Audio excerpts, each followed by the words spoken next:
अनिल गुरु जी की पिताजी का देहावसान हुआ, लेकिन वहाँ से आदेश प्राप्त हुआ कि नहीं, चीज़ें आप सुचारू कीजिए। तो ये नाटक मूल रूप से विक्रम संवत, विक्रमादित्य और जो नव संवत्सर कैलेंडर का जो उद्देश्य है उसके ऊपर ही है। 30-35 मिनट का नाटक है, आप लोग देखिए।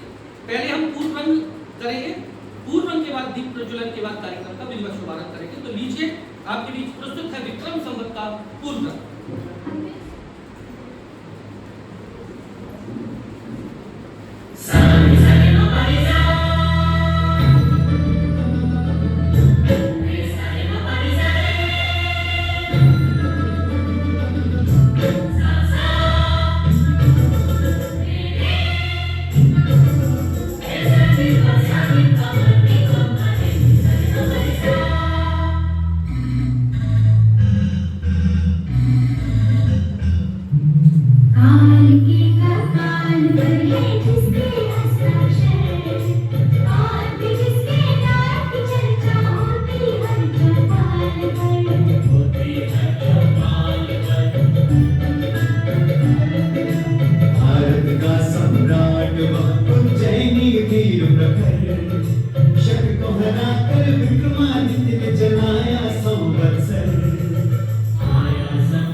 और ये संपूर्ण फेस्टिवल हम परम श्रद्धेय संगीतज्ञ प्रोफेसर गोहतकर जी को समर्पित कर रहे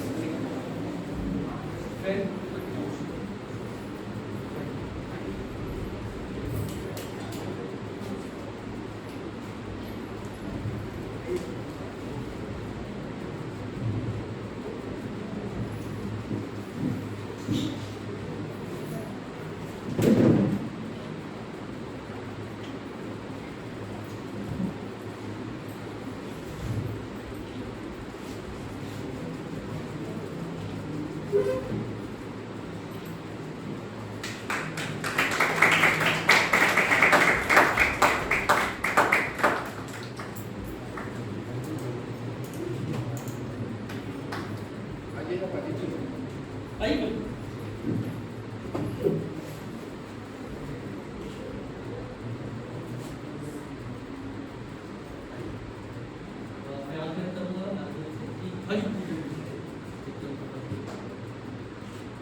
ये संपूर्ण फेस्टिवल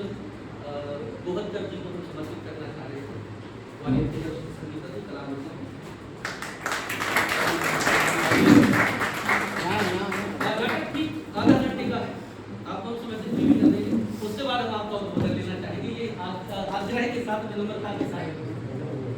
ठीक, तो मैं आदरणीय सबसे पहले हमारा स्वागत सम्मान के लिए मैं आदरणीय कुल सचिव सर एवं से आग्रह करूंगा।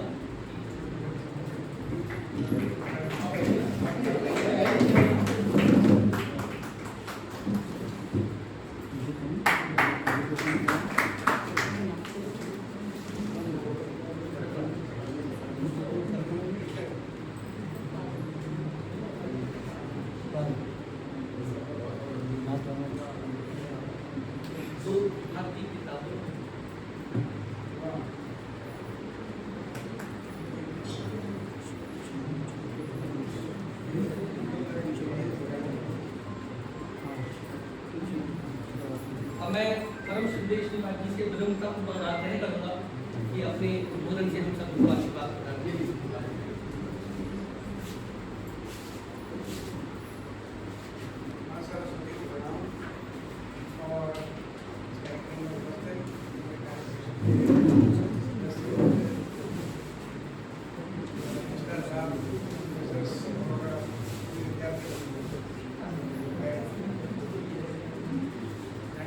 का कार्यक्रम है नाट्य विधा के छात्र छात्राएं निश्चित रूप से नाटक के बारे में आपका सारा इतिहास, उसके पीछे की सारी कहानियाँ, ये जो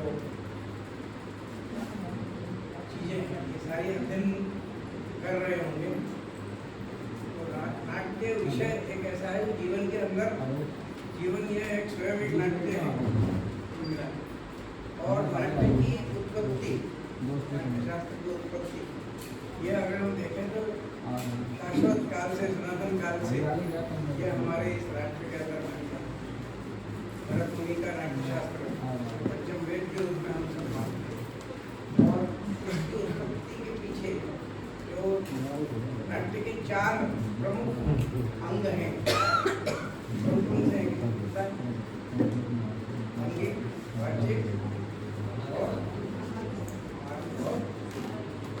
चारों अंग जो हैं, ये अगर हमारी समझ में आ गए तो हम नाट्य को बहुत अच्छी तरह से जी सकते हैं, समझ सकते हैं, उस विषय को बहुत अच्छी तरह से आत्मसात कर सकते हैं।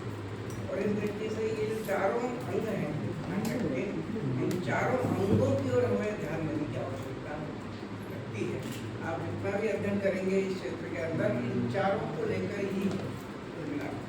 और दूसरी एक जो भ्रांति है कि नाट्यशास्त्र के अंतर्गत शेक्सपियर और अन्य बाहर के लोगों ने बहुत कुछ किया, ऐसा कुछ नहीं। जो भी गया है सब यहीं से गया हुआ है। और इसलिए भरत मुनि का नाट्यशास्त्र, इस नाट्यशास्त्र को भी हम सबको बहुत गहराई से रुचि लेकर पढ़ना है। जो चीज़ें हम पढ़ेंगे ना, वही चीज़ें यहाँ से गई हुई हैं, उनमें कोई बहुत ज़्यादा परिवर्तन नहीं है। इसलिए एक भ्रांति मन में कि आज विश्व रंगमंच दिवस भी आज है, कल भी है, आज से शुरू हो रहा है। विश्व रंगमंच दिवस में विश्व रंगमंच किसने दिया, यह भी हमें सबको ध्यान में आना चाहिए। और उस दृष्टि से हमारा जो ये भारतवर्ष है, इस भारतवर्ष में ही इसकी उत्पत्ति हम तो भगवान शंकर के काल से और इसकी उत्पत्ति मानते हैं, क्योंकि शंकर और पार्वती ये दोनों अगर उस सबसे इतिहास पढ़ेंगे तो यहाँ मिलता है, नाट्यशास्त्र का इतिहास मिलता है, अलग अलग कथाएँ मिलती हैं, अलग अलग रीतियाँ मिलती हैं, लोकनाट्य मिलता है। लोकनाट्य का अध्ययन अगर आप लोग करेंगे तो लोकनाट्य का एक विस्तृत इतिहास जो सनातन काल से चला आ रहा है। तो कई बार ऐसा भ्रम पैदा हो जाता है कि शेक्सपियर और इन्होंने जो नाटक लिखे वही श्रेष्ठ नाटक विश्व के अंदर है, ऐसा नहीं है।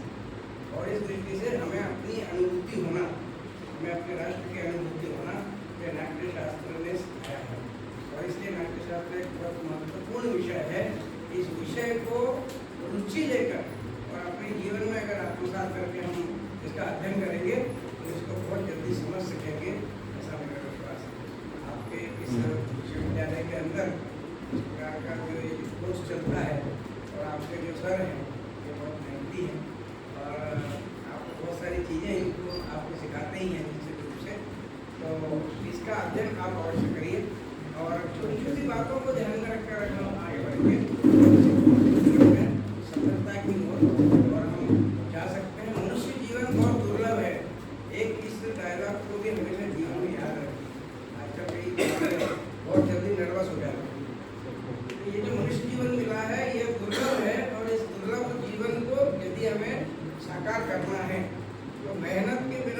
चारा भी नहीं। और इसलिए हम जिस विषय को पढ़ रहे हैं उस विषय को पूरी तरह आत्मसात होकर डूब कर करेंगे तो उसमें निश्चित सफलता मिलना है, यह भी एक ठोस बात है। और इस दृष्टि से हमारी जो यात्रा है नाट्यशास्त्र की, इस यात्रा को पूर्ण करके अपने जीवन को सार्थक करेंगे, हमारा जीवन निश्चित सफल होगा। इतना ही मेरा आज विषय रखने का था। विषय तो काफ़ी बड़ा है, नाट्यशास्त्र अगर बोलने के लिए जाएंगे नाट्यशास्त्र के ऊपर तो कम से कम 2 घंटे उठ सकते हैं। तो मैंने तो बहुत पूर्व में और प्रति थिएटर से जब डिप्लोमा किया था मुंबई से, उस समय और आज के समय में बहुत अंतर भी आया है। और इसलिए उसको अगर याद करेंगे तो बहुत समय लगेगा। लेकिन एक ही बात कहना चाहूँगा कि जो कुछ हमारे गुरुजन सिखाते हैं उसको ध्यान से सीख कर और अपने जीवन में उतारें और उस पूरी तरह डूब कर करें। जो भी काम करना है पूरी तरह डूब